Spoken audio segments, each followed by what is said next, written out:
अच्छा बेटा, अस्सलाम वालेकुम। हम 19 लास्ट टाइम हम लोगों ने शुरू किया था अपना topic procedures for assessing fetal status. कौन कौन से प्रोसीजर्स हैं जिसमें हम फीटल स्टेटस जो है उसको असेस कर सकते हैं, ठीक है। तो इसमें बेटा डिफरेंट प्रोसीजर्स हैं। हम लोगों ने लास्ट टाइम जो डिस्कस किया था वो अल्ट्रासोनोग्राफी थी। हम उसको एक बार फिर देख लेते हैं और वन बाय वन हम फर्दर जो प्रोसीजर्स हैं उनको डिस्कस करते हैं। सबसे पहले अल्ट्रासोनोग्राफी मैंने आप लोगों को बताया था कि बेसिकली प्राइमरी इमेजिंग मॉडलिटी है और सबसे most commonly used imaging modality है, प्राइमरी है in the evolution of fetuses। क्यों है?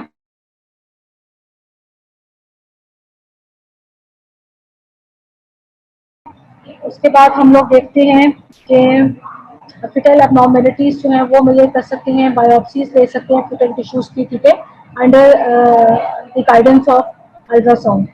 ये तो हो गया हमारा अल्ट्रासोनोग्राफी जो कि हम लोगों ने लास्ट टाइम डिस्कस की थी, जो कि प्राइमरी में इमेजिंग मोडेलिटी थी। नेक्स्ट जो प्रोसीजर है जो कि हम करते हैं फॉर असेसमेंट ऑफ फीटस, वो क्या है, डायग्नोस्टिक एमनियोसेंटेसिस, या फिर सिंपली हम इसको एमनियोसेंटेसिस भी बोलते हैं।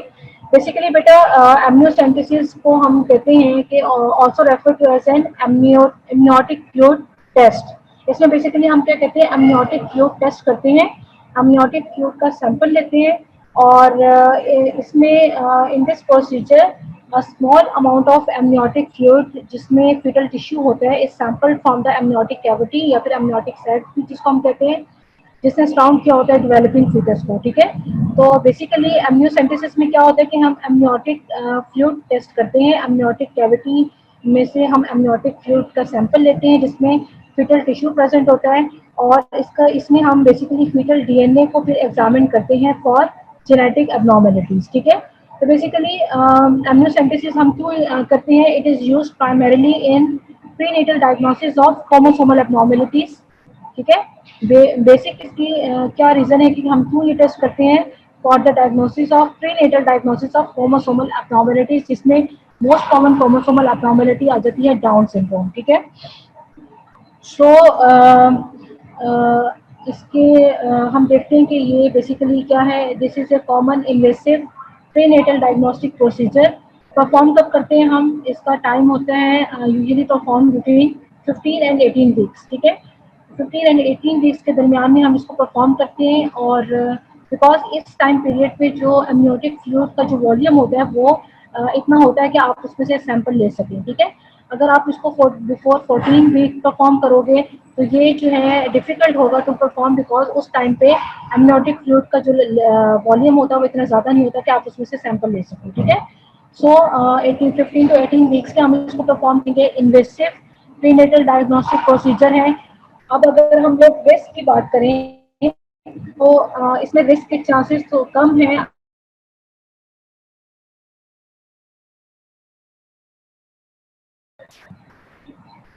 So it is relatively devoid of risk, especially it is performed by an experienced physician using real-time ultrasonography guidance, क्योंकि उसमें आप लोग जो है पोजीशन fetus की और प्लेसेंटा की पोजीशन को आप लोग आउटलाइन कर सकते हो। उसके बाद बेसिकली हम लोग देखते हैं कि प्रोसीजर ऑफ डायग्नोस्टिक एमनियोसेंटेसिस हम परफॉर्म कैसे करते हैं, क्या प्रोसीजर होता है इसका। जैसे बेसिकली एमनियोटिक फ्लूइड का आप सैंपल लेते हैं, एक 22 गेज नीडल आप इंसर्ट करते हैं through mother's anterior abdominal wall, ठीक है। मदर्स के एंटीरियर एब्डोमिनल वॉल से और यूट्राइन वॉल्स के थ्रू होते हुए आप एमनियोटिक कैविटी के अंदर जाते हैं by placing the chorion and amnion, ठीक है। तो उसमें आप एमनियोटिक कैविटी के अंदर से सैंपल लेते हैं एमनियोटिक फ्लूइड का। एमनियोटिक फ्लूइड वॉल्यूम जो होता है अप्रॉक्सीमेटली 200,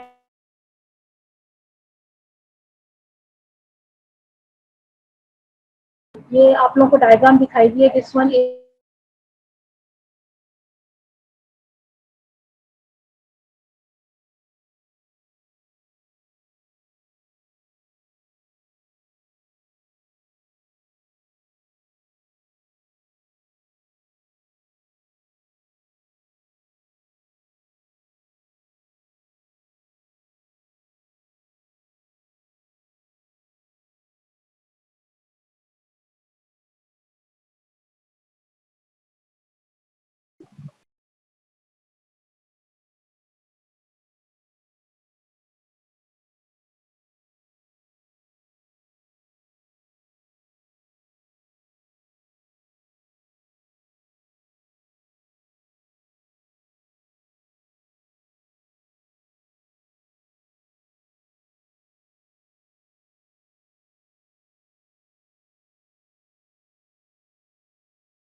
जो है इसमें से आप लोग सैंपल लोगे एमनियोटिक कैविटी का, और एमनियोटिक कैविटी में से एमनियोटिक फ्लूइड निकालोगे 15 to 20 ml तक आप लोग, और ये साथ आप लोगों को अल्ट्रासाउंड ट्रांसलेशन जा रहा है basically under the guidance of ultrasound.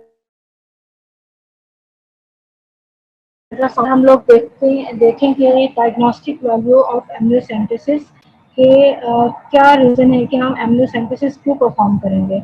So the most common reason the most common reason to have an amniocentesis performed is to determine whether a fetus has genetic disorders या फिर कोई chromosomal abnormality तो नहीं है, जैसे कि most common disorder जो है डाउन सिंड्रोम, बेसिकली उसको देखने के लिए amniocentesis बेसिकली क्या करते हैं कि it can diagnose these problems in the uterus, ठीक है। सो कॉमन इंडिकेशंस क्या है, एमनियोसेंटेसिस हम क्यों कब परफॉर्म करेंगे। Amniocentesis is a common technique for detecting genetic disorders जिसमें डाउन सिंड्रोम आ जाते हैं, और बेसिकली आप लोगों ने उन वुमेन्स में ये टेस्ट परफॉर्म करना है जिनमें इंक्रीज रिस्क है for genetic and chromosomal problems का, क्योंकि ये टेस्ट जो है बेसिकली आप लोग को पहले पढ़ चुके हैं।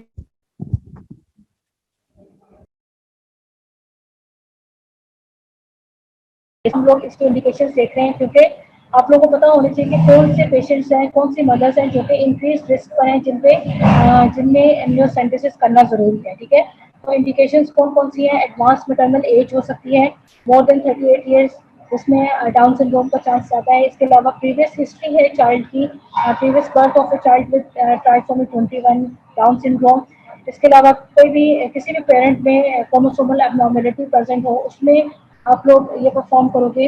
इसके अलावा वुमेन्स जो कि कैरियर्स होंगी एक्स लिंक्ड रिसेसिव डिसऑर्डर्स के, जिसमें हीमोफीलिया आ जाता है। हीमोफीलिया बेसिकली बेटा डिजीज होती है जिसमें बेसिकली आप लोग जो है ब्लड डिसऑर्डर होता है, और इसमें इस इसमें आप लोग बेसिकली परफॉर्म करोगे एमनियोसेंटेसिस। इसके अलावा फैमिली में हिस्ट्री और न्यूरल ट्रूथ डिफेक्ट्स की, जिसमें स्पाइना बाइफिदा आ सकता है, और इसके अलावा carriers of inborn errors of metabolism, ठीक है, जो कि कैरियर्स होंगे inborn errors of metabolism. Inborn errors of metabolism basically बेटा ये भी एक जेनेटिक डिसऑर्डर है, जिसमें क्या होता है कि बॉडी जो होती है वो प्रॉपरली जो फूड होती है उसको मेटाबोलाइज नहीं कर सकती, क्योंकि इसमें जो एंजाइम्स होते हैं जिन्होंने मेटाबोलाइज करना होता है फूड को, उनकी उनमें डिफेक्ट आ जाता है, ठीक है। तो इस वजह से carriers of inborn errors of metabolism में भी आप लोग एमनियोसेंटेसिस जो है वो परफॉर्म करोगे, ठीक है। So these are the common indications के किन पेशेंट्स में या किन मदर्स में एमनियोसेंटेसिस का प्रोसेस परफॉर्म करना है, क्योंकि और इसके अलावा क्यों हम ये करते हैं for the detection of genetic disorders, commonly जो है वो डाउन सिंड्रोम है। कैसे करते हैं प्रोसीजर आप लोगों को मैं बता चुकी हूँ कि आप एंटीरियर एब्डोमिनल वॉल से थ्रू यूट्राइन कैविटी से जो है नीडल इंसर्ट करोगे, और वहाँ से एमनियोटिक कैविटी में जैसे 15 to 20 ml तक जो है वो आप लोग विदड्रॉ करोगे, ठीक है। और कॉमनली परफॉर्म करते हैं 15 to 18 वीक्स ऑफ गेस्टेशन में, और उससे पहले क्यों परफॉर्म नहीं कर सकते, क्योंकि उससे पहले जो है हम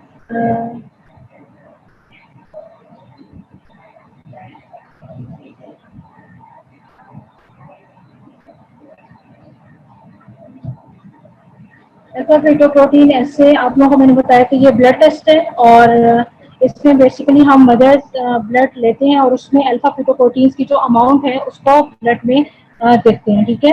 सो अल्फा फीटोप्रोटीन्स बेसिकली है क्या, अल्फा फीटोप्रोटीन्स जो है वो ग्लाइकोप्रोटीन है जो कि फीटस के लिवर में, अम्बिलिकल कॉर्ड में, और अम्बिलिकल वेसिकल और गट में सिंथेसाइज होती है। अल्फा फीटोप्रोटीन बेसिकली क्या है, ग्लाइकोप्रोटीन जो कि सिंथेसाइज होती है in the fetal liver, umbilical vesicle and gut में, ठीक है।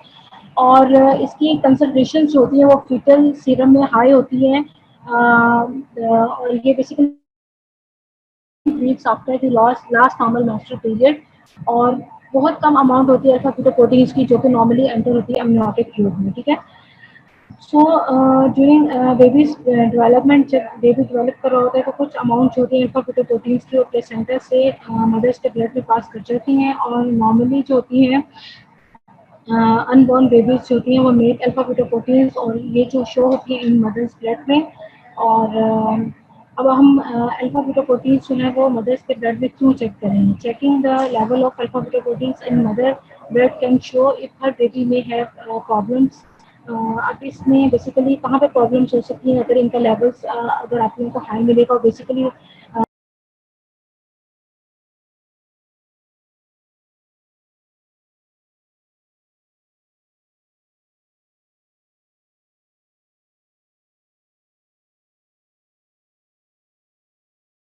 बेसिकली जो होता है मदर को ब्लड टेस्ट देते हैं, और इसमें बेसिकली हम क्यों उसको परफॉर्म करते हैं? Alpha fetoprotein blood test is basically used to check a developing fetus for risk of birth defects and genetic disorders. इसमें न्यूरल ट्यूब डिफेक्ट्स आ सकती हैं, डाउन सिंड्रोम आ सकते हैं, ठीक है। अब कंसंट्रेशन जो होती है अल्फा फीटोप्रोटीन्स के अंदर एमनियोटिक फ्लूइड में, नॉर्मली हमने पढ़ा कि एमनियोटिक फ्लूइड में कंसंट्रेशन अल्फा फीटोप्रोटीन्स की हाई नहीं होगी, लेकिन अगर ये कंसंट्रेशन एमनियोटिक फ्लूइड में अल्फा फीटोप्रोटीन्स की हाई होगी तो वो कौन से किन डिफेक्ट्स में हाई हो सकती है? सेंट्रल नर्वस सिस्टम के डिफेक्ट्स और वेंट्रल एब्डोमिनल वॉल यानी कि एंटीरियर एब्डोमिनल वॉल के डिफेक्ट्स होंगे, ठीक है। अब अगर आप लोग कंसंट्रेशन एमनियोटिक फ्लूइड की मेजर कर लेते हैं और अल्ट्रासाउंड दोनों के कॉम्बिनेशन से आप 99% जो है ये डिफेक्ट्स जो है फिटसिस में, न्यूरल ट्यूब डिफेक्ट्स और बाकी जेनेटिक डिसऑर्डर्स जो है वो प्रीनेटली डायग्नोस कर सकते हैं, ठीक है। अब क्या होता है कि अगर इसकी कॉन्सेंट्रेशन जो है मदर्स के ब्लड में बहुत ज़्यादा है या बहुत कम है, दोनों इंडिकेट करते हैं कि या तो कोई साइन होगा ब्लड डिफेक्ट का या फिर कोई अदर कंडीशन हो सकती है, ठीक है।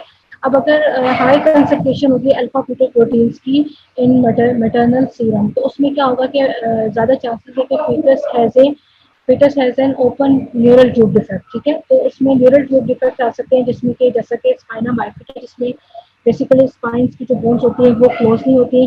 तो when a fetus has open neural tube defect, तो अल्फा फीटोप्रोटीन्स की जो कंसंट्रेशन होगी वो हायर होगी than normal in the maternal serum, ठीक है। इसी तरीके से अगर मैटरनल सीरम में अल्फा फीटोप्रोटीन्स की कंसंट्रेशन लोअर होगी देन नॉर्मल, तो उसमें बेसिकली क्या इंडिकेट करता है कि the fetus has some genetic disorders. इसमें बेसिकली क्या होंगे?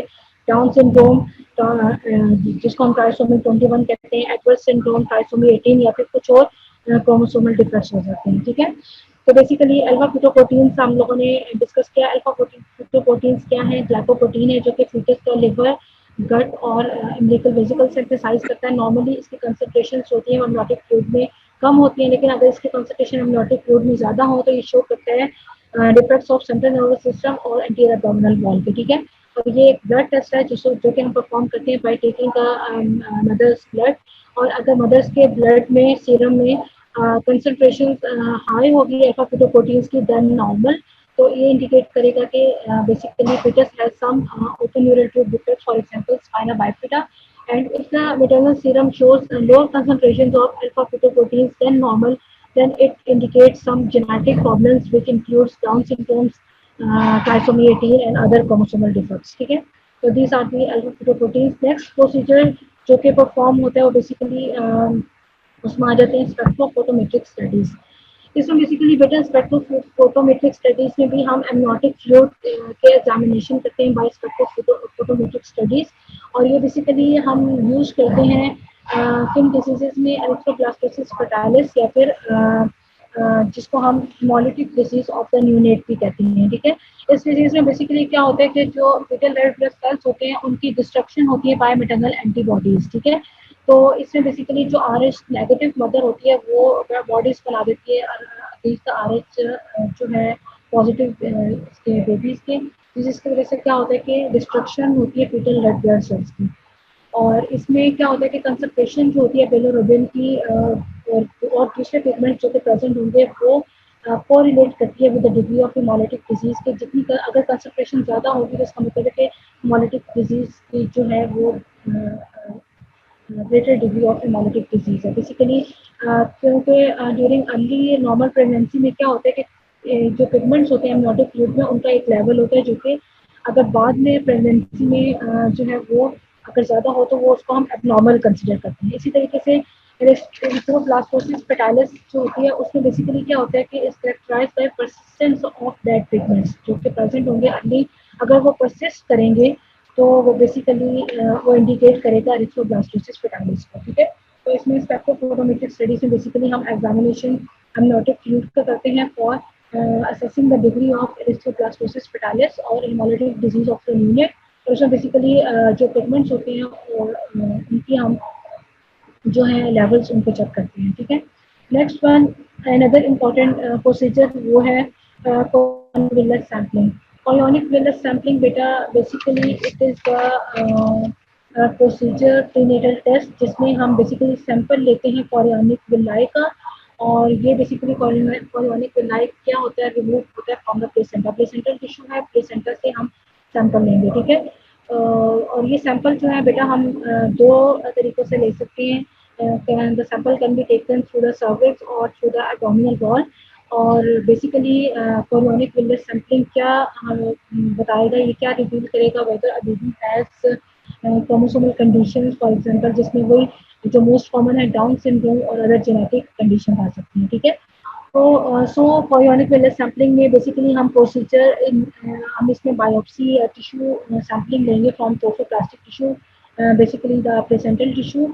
और ये हम प्रोसीजर दो तरीकों से कर सकते हैं, एक ट्रांस एब्डोमिनल प्रोसीजर होता है और एक ट्रांस सर्वाइकल होता है, ठीक है। ट्रांस एब्डोमिनल प्रोसीजर्स में बेसिकली हम क्या करते हैं कि मदर्स के एब्डोमिनल यूट्राइन वॉल से थ्रू ट्रांस एब्डोमिनल हम नीडल इंसर्ट करते हैं और वहाँ से बायोप्सी लेते हैं बेसिकली ट्रोफोप्लास्टिक टिश्यू की। हम कितना टिश्यू ले सकते हैं, 5 to 20 मिलीग्राम। और ये under the guidance of ultrasonography हम ये प्रोसीजर करते हैं। इसी तरीके से अगर हम ट्रांस सर्वाइकल प्रोसीजर की बात करें तो कोरियोनिक विलर सैम्पलिंग जो है वो can also be perform by transcervically. उसमें बेसिकली हम कैथेटर पास करेंगे from vagina through the cervix और इनटू द यूट्राइन कैविटी। और वहाँ से under the guidance of real time ultrasonography हम ये प्रोसीजर परफॉर्म करेंगे और वहाँ से जो प्लास्टिक टिश्यू है उसकी बायोप्सी लेंगे, ठीक है। अब ये डायग्राम जो है इसका आप लोग देख सकते हैं। सबसे पहले ट्रांस एब्डोमिनल आप लोग देखो, इसमें बेसिकली ट्रांस एब्डोमिनली ये नीडल इंसर्ट किए हैं, ये through the anterior abdominal wall and uterine walls के। This one is the chorionic villi. Basically यहाँ से सैंपल हम लेंगे प्लेसेंटा का। और अगर हम लोग और ये under the guidance of ultrasound. और इधर आप लोगों को दिखा रहा है ट्रांस सर्वाइकल प्रोसीजर। इसमें बेसिकली कैथेटर पास करते हैं from vagina to the cervix into the uterine cavity. और यहाँ से आप लोग बेसिकली जो कोरियोनिक विलाई है उसका सैंपल लेते हैं, ठीक है। अच्छा, अब आप लोगों को बेसिकली हम इसके एडवांटेजेस देख सकते हैं। कुछ जितने भी प्रोसीजर्स है उसके कुछ एडवांटेजेस और डिसएडवांटेजेस होते हैं। तो एडवांटेजेस में क्या है कि for assessing the condition of a fetus at risk, जो भी रिस्क होंगे जिनमें रिस्क होगा जेनेटिक एबनॉर्मलिटीज़ का, उनकी हम असेस करेंगे फीटस को और उसकी फीटल कैरियोटाइप लेंगे और उसमें क्रोमोसोम की कैरेक्टरिस्टिक्स जो है वो ऑब्टेन हो जाएंगी। इसके अलावा हम जैसे कि हम लोगों ने एमनियोसेंटेसिस में किया था कि उस वो भी मेजरली हम परफॉर्म करते हैं for detecting the chromosomal abnormalities. और सीरियसली बेसिकली हम इसीलिए परफॉर्म कर रहे हैं।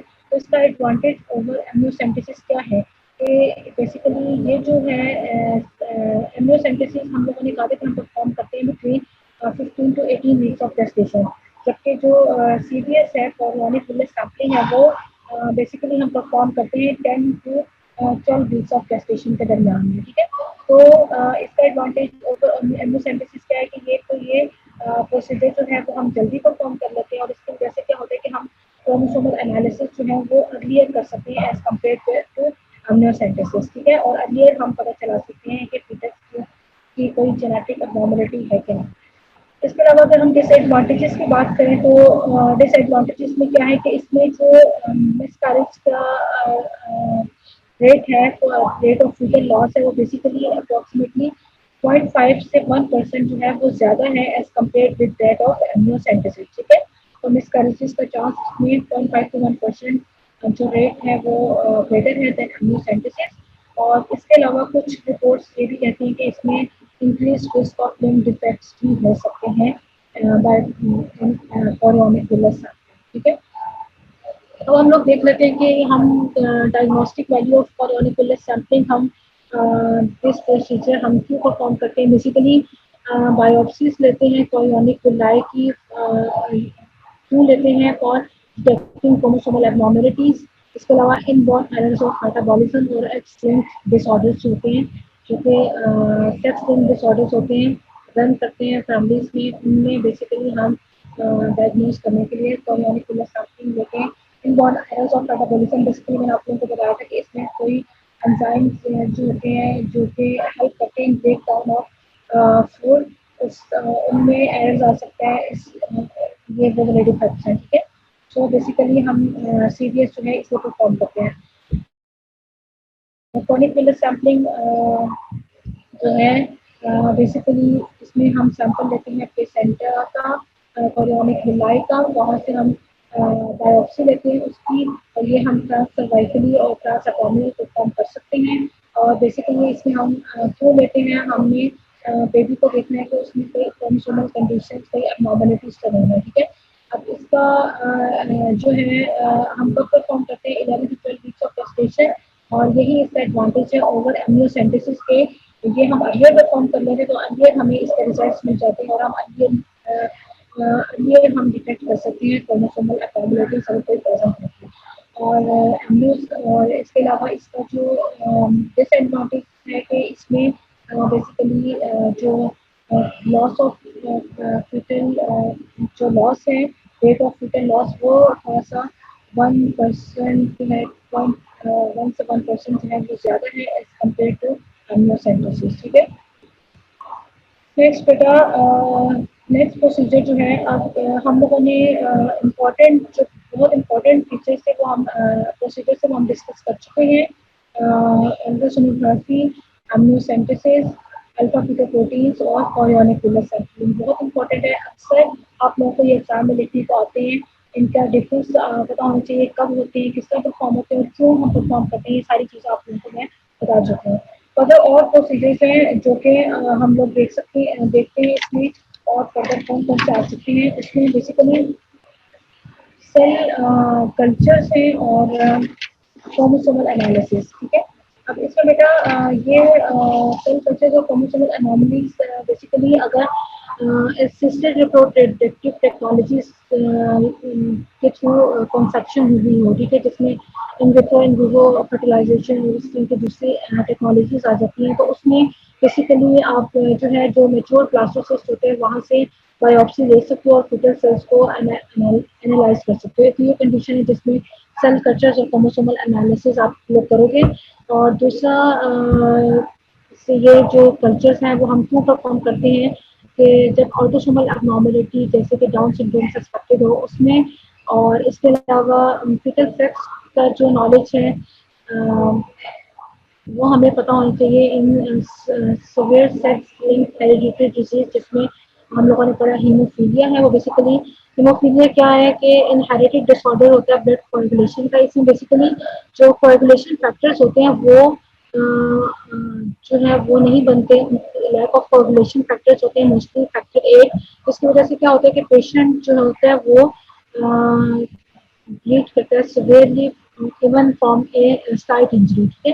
तो हीमोफीलिया को डिटेक्ट करने के लिए बेसिकली जो है हम सेल कल्चर्स परफॉर्म करते हैं। इसके अलावा मस्कुलर डिस्ट्रॉफी, ये basically hereditary progressive degenerative disorders है जो कि स्केलेटल मसल को अफेक्ट करती है। इसमें बेसिकली क्या होता है कि स्केलेटल मसल की वीकनेस और लॉस ऑफ मसल मास हो जाता है। तो ये कंडीशन है जिसको आप लोगों ने इसमें बेसिकली डिटेक्ट करना होता है। इसके अलावा माइक्रो डिलीशंस, माइक्रो डुप्लीकेशंस और इसके ये वाली कंडीशन है जिसमें आप बेसिकली ये परफॉर्म करोगे। और इसमें ये जो है नॉट डिटेक्टेड होती है विच फिश, आप लोगों ने सुना होगा। फिश बेसिकली क्या है, फ्लोरेसेंस इन साइटो हाइब्रिडाइजेशन टेक्नोलॉजी, ठीक है। तो माइक्रो डिलीशन बेसिकली और माइक्रो डुप्लीकेशन, इसमें बेसिकली माइक्रो डिलीशन का मतलब है कि कोई क्रोमोसोमल डिलीशन होगी जिसमें क्या होता है कि और ये जो है बेसिकली डिलीशंस इतनी स्मॉल होती हैं कि ये आप कैरियोटाइप से डिटेक्ट नहीं कर सकते। तो इसलिए बेसिकली हम इसमें सेल कल्चर्स हमें परफॉर्म करना पड़ता है। इसके अलावा माइक्रो डुप्लीकेशन, उसमें बेसिकली पार्शियल डुप्लीकेशन हो सकते हैं शॉर्ट फॉर्म ऑफ क्रोमोसोम से, उसमें हम ये प्रोसीजर परफॉर्म करते हैं। इसके अलावा इनबॉर्न एरर्स ऑफ मेटाबॉलिज्म है in fetuses can also be detected by studying cell cultures, ठीक है। ये डिफरेंट कंडीशंस जो हैं आप लोगों को बताएंगे कि सेल कल्चर्स हम इन कंडीशंस में करेंगे और उसमें हम क्रोमोसोमल एनालिसिस बेसिकली हम कर रहे हैं, ठीक है। इसके अलावा एंजाइम डेफिशिएंसीज जो है can be determined by incubating cells, जो कि रिमूव करेंगे आप एमनियोटिक फ्लूइड से और उसको फिर डिटेक्ट करेंगे स्पेसिफिक एंजाइम डेफिशिएंसीज जो होंगी सेल्स में होंगी, उसके थ्रू आप उसको डिटेक्ट कर सकते हैं, ठीक है। तो ये एक प्रोसीजर है सेल कल्चर या क्रोमोसोमल एनालिसिस, उसमें ये सारी कंडीशंस हैं जिन कंडीशंस में आप लोग ये परफॉर्म करते हैं। इसके बाद बेटा नेक्स्ट जो है non invasive prenatal diagnosis. Non invasive prenatal diagnosis बेटा बेसिकली नॉन इन्वेसिव है, तो इसमें बेसिकली क्या होता है कि हम स्क्रीनिंग टेस्ट होता है ये बेसिकली आप इसमें स्क्रीनिंग कर रहे होते हैं, आप डिटर्मिन कर रहे होते हैं रिस्क को के the fetus either the fetus will born with certain genetic abnormalities. तो नॉन इन्वेसिव क्यों है? नॉन इन्वेसिव हम इसको क्यों कह रहे हैं कि बिकॉज इसमें जो है बेसिकली आपने सिर्फ मदर्स का ब्लड लेना होता है और इसमें फीटस को कोई जो है वो रिस्क नहीं होता, ठीक है। तो non invasive prenatal diagnosis basically एक स्क्रीनिंग टेस्ट है जिसमें आप लोगों ने it is a method of determining the risk that the fetus will be born with certain genetic abnormalities और non invasive screening for trisomy 21 basically हम ये किस तरह करते हैं कि इसमें हम मदर्स का ब्लड लेते हैं और उसमें फीटल सेल्स जो होते हैं उनको आइसोलेट कर लेते हैं और उसमें से जो उनका जो सेल फ्री डीएनए और आरएनए है उसको बेसिकली डिटेक्ट करते हैं और उसमें हम लोग जो है वो क्रोमोसोमल एनालिसिस उसकी करते हैं, ठीक है। तो such DNA based diagnostic test need additional reinforcements refinement to improve their reliability for the detection of इसमें basically fitter trisomy of chromosome 13, 18 और 21 जो है आप लोग डिटेक्ट कर सकते हैं, ठीक है। तो डाउन सिंड्रोम ट्राइसोमी 21 जिसको हम कहते हैं most commonly non chromosomal disorders है और जो चिल्ड्रन बॉर्न होते हैं विद दिस कंडीशन से हमें variable degree of intellectual disabilities होती हैं, ठीक है। तो non invasive prenatal diagnosis basically क्या है? स्क्रीनिंग टेस्ट है। इसमें आप लोगों ने मदर्स का ब्लड सैंपल लेना है और उसमें से आप लोगों ने फीटल सेल्स को आइसोलेट करके उसमें सेल फ्री डीएनए और आरएनए को बेसिकली आप लोगों ने उसका डिटेक्ट करना और उसमें क्रोमोसोमल एबनॉर्मलिटीज जो है उसको डिटेक्ट करना है, ठीक है।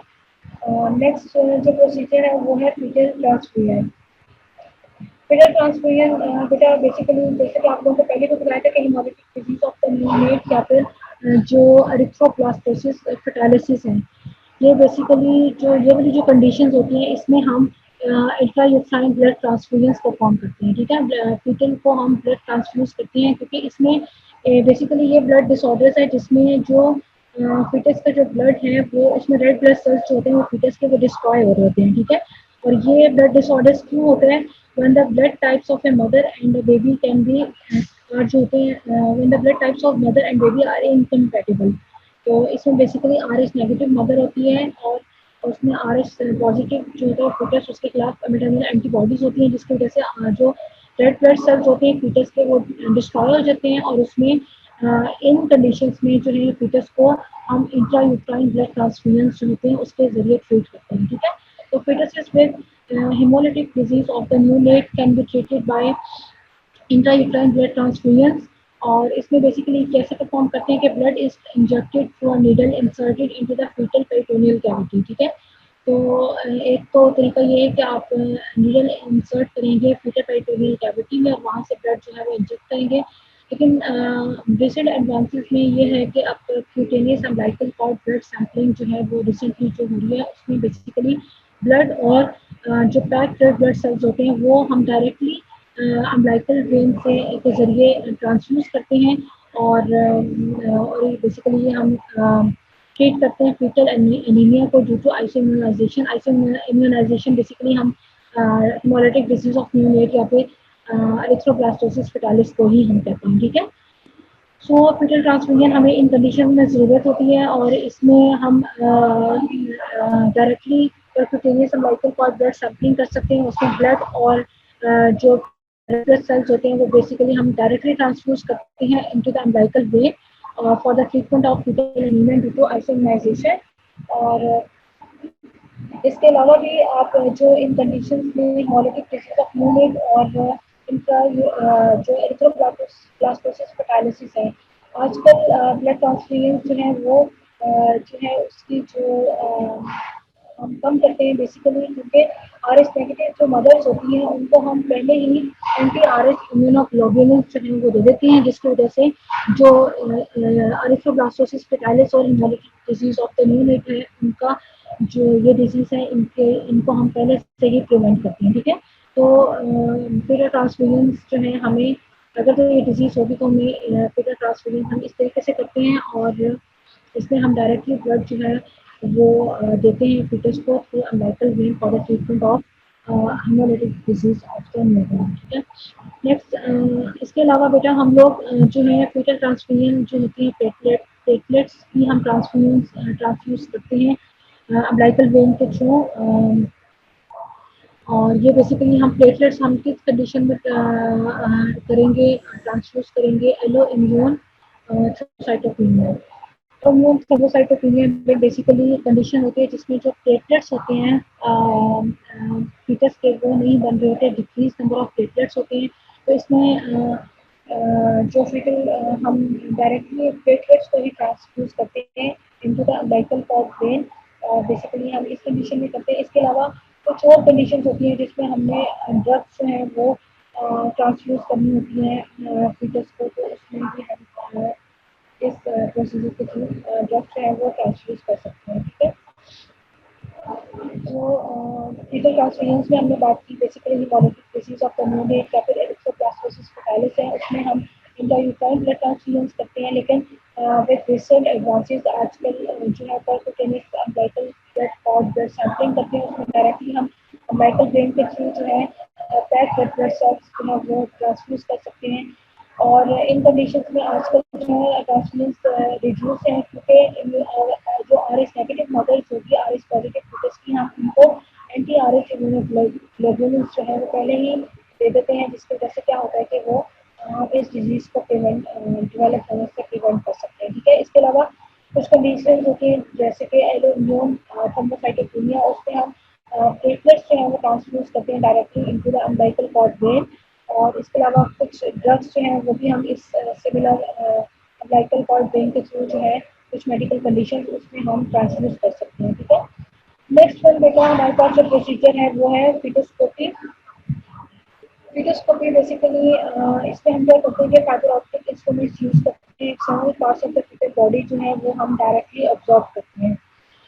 इसमें फिटोस्कोप जो होंगे वो हम इंसर्ट करेंगे through the mother's abdominal and uterine walls में के through into the amniotic cavity, और ये 17 to 20 वीक्स ऑफ जेस्टेशन में हम परफॉर्म करते हैं। अब जो है जो न्यू अप्रोचेस हैं उसमें हम transabdominal thin gauge embryo fetoscopy use करते हैं। इसमें क्या होता है कि आप जो है इसमें बेसिकली आप फर्स्ट ट्राइमेस्टर में ही जो डिफेक्ट्स होते हैं एम्ब्रियो के वो through transabdominal thin gauge embryo fetoscopy के थ्रू आप लोग पता चला सकते हो। ठीक है, अब ये जो प्रोसीजर है फिटोस्कोपी बेसिकली इसके जो रिस्क हैं वो ज़्यादा हैं as compare to other prenatal diagnostic procedures. तो आजकल इसकी कुछ ही इंडिकेशन है जिसमें हम रेगुलर टेस्ट जो है वो रूटीनली परफॉर्म करते हैं फॉर प्रीनेटल डायग्नोसिस। इसमें क्या है कि for example twin twin transfusion syndrome, इसमें fetoscopy combined with laser coagulation is used to treat condition जिसमें फीटल कंडीशन जिसमें twin twin twin transfusion syndrome हो सकता है। इसके अलावा एमनियोटिक बैंड्स को रिलीज करने के लिए भी हम फिटोस्कोपी यूज करते हैं। एमनियोटिक बैंड्स बेसिकली क्या होता है कि एमनियोटिक जो लेयर होती है उसकी कुछ जो आउटर लेयर होती है वो around the limbs of the baby जो है वो उसको सराउंड कर लेती है, जिसकी वजह से एमनियोटिक बैंड्स बन जाते हैं। तो इसको रिलीज करने के लिए भी हम फिटोस्कोपी जो है यूज करते हैं। इसका हायर रिस्क है फीटस जो है prenatal diagnostic procedures as compare to other prenatal diagnostic procedures. So इसकी कुछ ही इंडिकेशंस हैं जिसमें हम यूज करते हैं, उसमें ट्विन ट्विन ट्रांसफ्यूजन सिंड्रोम्स हैं और एमनियोटिक बैंड्स हैं। ठीक है, नेक्स्ट वन क्या है percutaneous umbilical cord blood sampling या फिर कॉर्डोसिंथेसिस।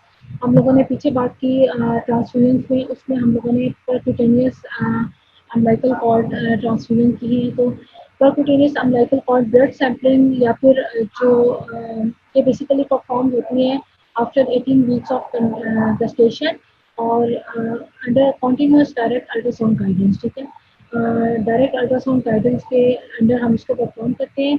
और बेसिकली इसमें हम अम्बिलिकल कॉर्ड और उसकी वेसल्स को लोकेट करते हैं under the guidance of ultrasound, ठीक है।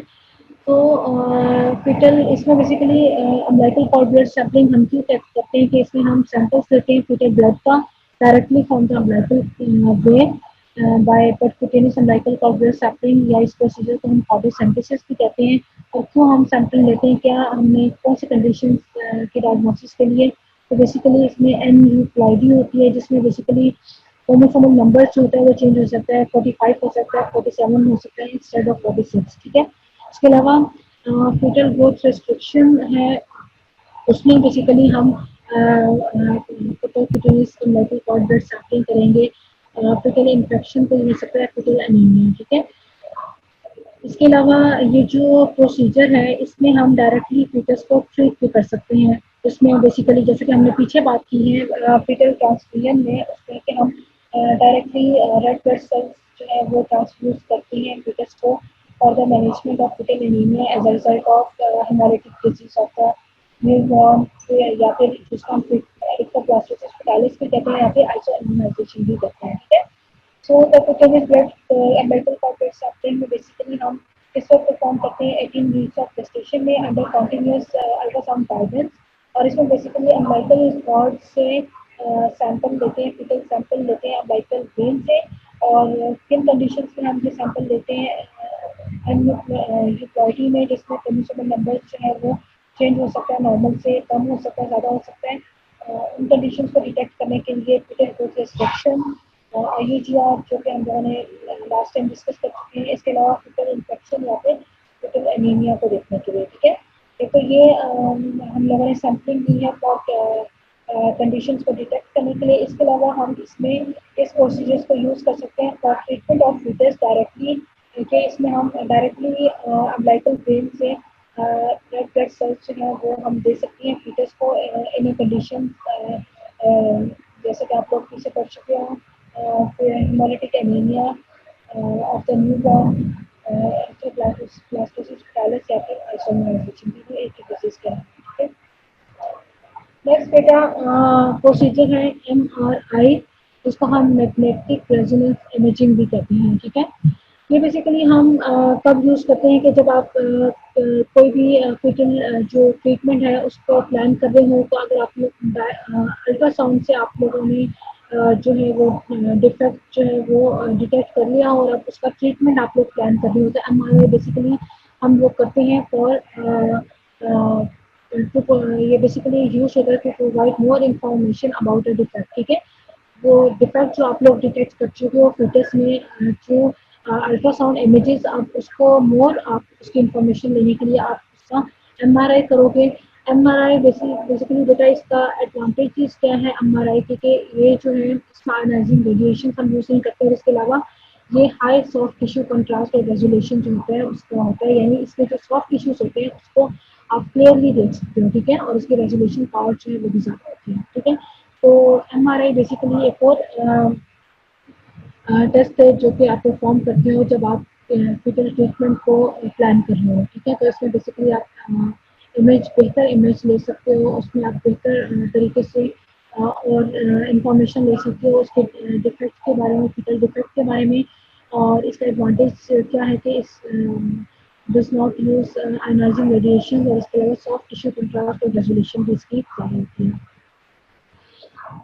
Next one is the fetal monitoring. Fetal monitoring basically बेटा नॉन इन्वेसिव मेथड है। इसमें बेसिकली हम जो है ट्रांसड्यूसर्स लेते हैं और मदर्स के एब्डोमेन पे रख के हम बेसिकली फीटल हार्ट रेट जो है वो चेक करते हैं, ठीक है। तो continuous fetal heart rate monitoring हम करते हैं। हाई रिस्क जो प्रेगनेंसीज होती हैं उनमें रूटीनली हम fetal heart rate monitoring check करते हैं। तो basically fetal heart rate monitoring हम क्यों कर रहे हैं कि फीटल को कोई बेसिकली उसकी ऑक्सीजनेशन लेवल को चेक करने के लिए कि फीटल डिस्ट्रेस तो नहीं है, फीटल का हार्ट रेट अगर नॉर्मल होगा या उसका रिदम जो होगा वो चेंज होगा तो बेसिकली इंडिकेट करेगा कि फीटल जो है वो डिस्ट्रेस में है, ठीक है। तो बहुत सारी कंडीशंस हैं जिसमें फीटल प्रीनेटल फीटल डिस्ट्रेस हो सकता है, उसमें मेटर्नल डिजीजेस हो सकती हैं जिसमें ऑक्सीजन जो ट्रांसपोर्ट होती है फीटस को वो कम हो सकती है। इसके अलावा साइनोटिक हार्ट डिजीज, जिसमें बेसिकली क्या होता है कि ऑक्सीजन लेवल जो है ब्लड में वो कम हो जाता है, जिसकी वजह से जो है जो स्किन और म्यूकस मेम्ब्रेन है वो आप लोगों को साइनोस मिलेगी, ब्रेश मिलेगी, ठीक है। सो फिटल डिस्ट्रेस को चेक करने के लिए बेसिकली हम कॉन्टिन्यूस हार्ट मॉनिटरिंग करते हैं। इसमें आप सिंपली एक ट्रांसड्यूसर से मदर्स का एब्डोमेन पे रख के आप फिटल हार्ट रेट को चेक करते हैं। नॉन इन्वेसिव मेथड है और इसमें आपने basically continuous heart rate monitoring करनी होती है। अगर तो एबनॉर्मल हार्ट रेट आ रहा है या एबनॉर्मल रिदम आ रहा है उसका, तो बेसिकली डिटेक्ट करता है कि फीटस जो है वो डिस्ट्रेस में है और किस कंडीशंस में डिस्ट्रेस में हो सकता है। फीटस उसमें जिसमें ऑक्सीजन सप्लाई जो है वो फीटस को कम मिल रही है और उसमें बेसिकली कुछ मेटर्नल डिजीजेस होती हैं और कोई कंजेनिटल डिजीजेस भी हो सकते हैं जिसमें साइनोटिक हार्ट डिजीज भी हो सकती है, ठीक है। सो बेटा ये सारे प्रोसीजर्स थे जो कि आप लोग आज हम लोगों ने कर लिए हैं। तो इसमें जो है हम लोग देखते हैं दिस वन, ये सारे प्रोसीजर्स है, procedures for assessing fetal status. ये जो इसमें पहले वाले अल्ट्रासोनोग्राफी प्राइमरी है, डायग्नोस्टिक एमनियोसेंटेसिस, अल्फा फीटोप्रोटीन जैसे कॉरियोनिक फिंगर सैंपलिंग बहुत इंपॉर्टेंट है। बहुत बार एग्जाम में आप लोगों को आते हैं लिखने को, इनका डिफरेंस, इनके एडवांटेजेस, कब किस टाइम पीरियड में हम करते हैं, क्या प्रोसीजर्स हैं इनके, ठीक है। ये प्रोसीजर्स जो है बहुत इंपॉर्टेंट है, ये सब आप लोगों को पता होना चाहिए। फीटल ट्रांसफ्यूजन जो है हम किन कंडीशंस में करते हैं, percutaneous umbilical cord blood sampling हम क्यों करते हैं, और इसके अलावा और इसकी क्या कंडीशन है जिसमें हम ये वाला जो है प्रोसीजर हम यूज कर सकते हैं, ठीक है। तो बेटा आज आप लोगों का जो है ये बेसिकली जो प्रोसीजर्स थे वो ख़त्म हो गए हैं। इसमें जो इम्पोर्टेंट क्वेश्चन हैं वो आप लोगों को पता होना चाहिए कि वाई जो प्राइमरी जो अल्ट्रासाउंड है वो प्राइमरी इमेजिंग मोडेलिटी है for fetal assessment, diagnostic amniocentesis के advantages and disadvantages over chorionic finger sampling वो क्या है, किस स्पीड में हम एमनियोसेंटेसिस परफॉर्म करेंगे और क्यों इस टाइम पे परफॉर्म करेंगे, उससे पहले क्यों नहीं करेंगे। डायग्नोस्टिक एमनियोसेंटेसिस में बेसिकली हम क्या करते हैं, हम एमनियोटिक फ्लूइड का सैंपल लेते हैं और उसमें बेसिकली प्रीनेटल डायग्नोसिस करते हैं क्रोमोसोमल एबनॉर्मलिटीज। इसी तरीके से कॉर्नियोनिक फिंगर सैंपलिंग में बेसिकली आप प्लेसेंटल टिश्यू लेते हो, इसमें आप लोग डिटेक्ट करते हो क्रोमोसोमल एबनॉर्मलिटीज और इसका एडवांटेजेस और डिसएडवांटेजेस ऑफ डायग्नोस्टिक एमनियोसेंटेसिस किस टाइम पे परफॉर्म करते हो। कॉर्नियोनिक फिंगर सैंपलिंग जो है आप ट्रांस एब्डोमिनल, ट्रांस सर्वाइकल दोनों तरीकों से परफॉर्म कर सकते हो, ठीक है। और अल्फा फीटोप्रोटीन ऐसे अनदर इम्पॉर्टेंट जो है प्रोसीजर है। इसमें बेसिकली अल्फा फीटोप्रोटीन होती हैं वो ग्लाइकोप्रोटीन होती हैं जो कि फीटस जो होता है उसके सिंथेसाइज करता है in in his liver, gut and umbilical vessel. और बेसिकली ये नॉर्मली जो भी अमनियोटिक फ्लूइड में इसका लेवल कम होता है, लेकिन कुछ कंडीशन जैसे कि सेंट्रल नर्वस सिस्टम डिफेक्ट्स होंगे, एब्डोमिनल वॉल के जब डिफेक्ट्स होंगे फीटस में, तो इनका जो लेवल होगा वो अमनियोटिक फ्लूइड में रेज कर जाएगा। इसमें बेसिकली हम मदर्स का जो ब्लड है वो लेते हैं और उसके मैटरनल सीरम में हम इसकी कंसंट्रेशन देखते हैं दोनों तरीकों से। अगर तो इसकी कंसंट्रेशन हाई है तो ये इंडिकेट करता है कि इसमें न्यूरल ट्यूब इफेक्ट इसको इंडिकेट करते हैं, और अगर कंसंट्रेशन लेस देन नॉर्मल है इन मैटरनल सीरम तो बेसिकली ये इंडिकेट करता है कि कुछ जो है जेनेटिक प्रॉब्लम्स है जिसमें डाउन सिंड्रोम, एडवर्ड सिंड्रोम, इस तरह के सिंड्रोम हो सकते हैं, ठीक है। तो इसके बाद स्पेक्ट्रोफोटोमेट्रिक स्टडीज में भी हम लोगों ने अमनियोटिक फ्लूइड की सैंपलिंग ली थी और उसमें हम लोगों ने बेसिकली हम इसमें degree of humanity basis of new born या फिर इलेक्ट्रोप्लास्टोसिस फेटालिस जो है उसको हम असेस करते हैं, ठीक है। सेल कल्चर हम क्रोमोसोमल एनालिसिस भी आपने को बताया कि डिफरेंट इसमें कंडीशन है जिसमें सेल कल्चर्स हम करते हैं जैसे माइक्रो डिलीशन, माइक्रो डिप्लिकेशन और ऑप्टिकल कैल्यूटाइप में जो है वो आप नहीं कर सकते, तो उसके लिए जो है सेल कल्चर जो है वो आप परफॉर्म करोगे। नॉन इन्वेसिव प्रीनेटल डायग्नोसिस जो है ये बेसिकली स्क्रीनिंग टेस्ट है जो कि आप करते हो for detection of chromosomal abnormalities like down syndrome 21। और नॉन इन्वेसिव प्रीनेटल में भी आप मदर का ब्लड सैंपल लोगे और उसमें जो फिटल टिश्यू है उसको सेपरेट करके उसमें से उसका जो सेल्फ डीएनए और आरएनए है उसमें आप बेसिकली डिटेक्ट करोगे क्रोमोसोम्स के जो डिफेक्ट्स हैं, ठीक है।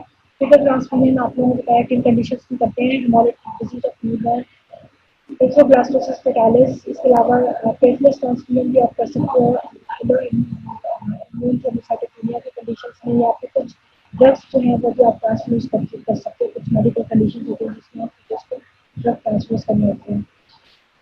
subcutaneous umbilical blood clot sampling है, इसमें भी बेसिकली आप सैंपल लेते हो umbilical cord से डायरेक्टली तो umbilical vein से, और इसमें बेसिकली आप लोग देखते हो fetal anemia, fetal infection, aneuploidy और इसी तरह fetal anemia का बेसिकली चेक करते हैं। एमआरआई अगर आप ट्रीटमेंट प्लान कर रहे हो तो इसमें एमआरआई फर्दर इंफॉर्मेशन एमआरआई कर सकते हो। और fetal monitoring बेसिकली हम fetal heart rate को चेक करते हैं और हाई रिस्क प्रेगनेंसीज में fetal distress को चेक करने के लिए कंटिन्यूस हार्ट रेट मॉनिटरिंग होती है। और इसमें बेसिकली आप fetal distress देखते हो कि ऑक्सीजनेशन सप्लाई जो है बेसिकली fetus को कम तो नहीं हो रही है। इसमें सर्टेन मेटाबॉलिक डिजीजेस हो सकते हैं या कंजेनिटल हार्ट डिजीज जिसमें साइनोटिक हार्ट डिजीज है, उसमें ऑक्सीजन सप्लाई जो है वो fetus को अगर कम होगी तो उसमें fetal distress होगा, जिसमें abnormal हार्ट रेट या फिर abnormal रिदम होगा हार्ट की। ठीक है, तो बेटा ये हमारा आज का टॉपिक था। आई होप आप लोगों को समझ आ गया होगा। इंशाल्लाह नेक्स्ट अब हम नेक्स्ट लेक्चर में हम न्यू चैप्टर स्टार्ट करेंगे और उसमें फिर हम जो है नेक्स्ट फर्दर डिस्कस करेंगे। ओके बेटा, अल्लाह हाफिज़।